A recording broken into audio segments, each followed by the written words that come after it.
പ്രേക്ഷകരിൽ നിന്നും നിരൂപകരിൽ നിന്നും ഗംഭീര അഭിപ്രായങ്ങളുമായി തിയേറ്ററുകളിൽ എത്തിയിരിക്കുകയാണ് മെഗാസ്റ്റാർ മമ്മൂട്ടിയെ നായകനാക്കി ഗൗതം വാസുദേവൻ സംവിധാനം ചെയ്ത Dominic and the ladies boys. ആദ്യ ഷോ കഴിഞ്ഞപ്പോൾ മികച്ച റിപ്പോർട്ടിലാണ് സിനിമയെ കുറിച്ച് പുറത്തു വന്നിരിക്കുന്നത്. ഇതോടെ മമ്മൂട്ടി കമ്പനി നിർമ്മിച്ച 6ാമത്തെ ചിത്രവും സൂപ്പർ ഹിറ്റായി മാറിയിരിക്കുകയാണ്. മമ്മൂക്കയോടൊപ്പം യുവതാരം ഗോകുൽ സുരേഷും മറ്റും ഒട്ടനവധി താരങ്ങളും തങ്ങളുടെ മികച്ച പ്രകടനം കാഴ്ചവെച്ച ചിത്രം മലയാളത്തിൽ ഇതുവരെ ഇറങ്ങിയിട്ടുള്ള ഇൻവെസ്റ്റിഗേഷൻ ത്രില്ലർ ചിത്രങ്ങളിൽ നിന്നും വേറിട്ട അനുഭവമാണ് പ്രേക്ഷകർക്ക് സമ്മാനിച്ചിരിക്കുന്നത്.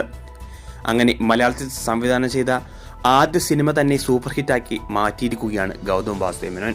മികച്ച ആദ്യ പകുതിയും അതിനേക്കാൾ മികച്ച രണ്ടാം പകുതിയുമുള്ള ചിത്രം പ്രേക്ഷകരെ ആദ്യ അവസാനം വരെ തിയേറ്ററിൽ പിടിച്ചിരുത്തും.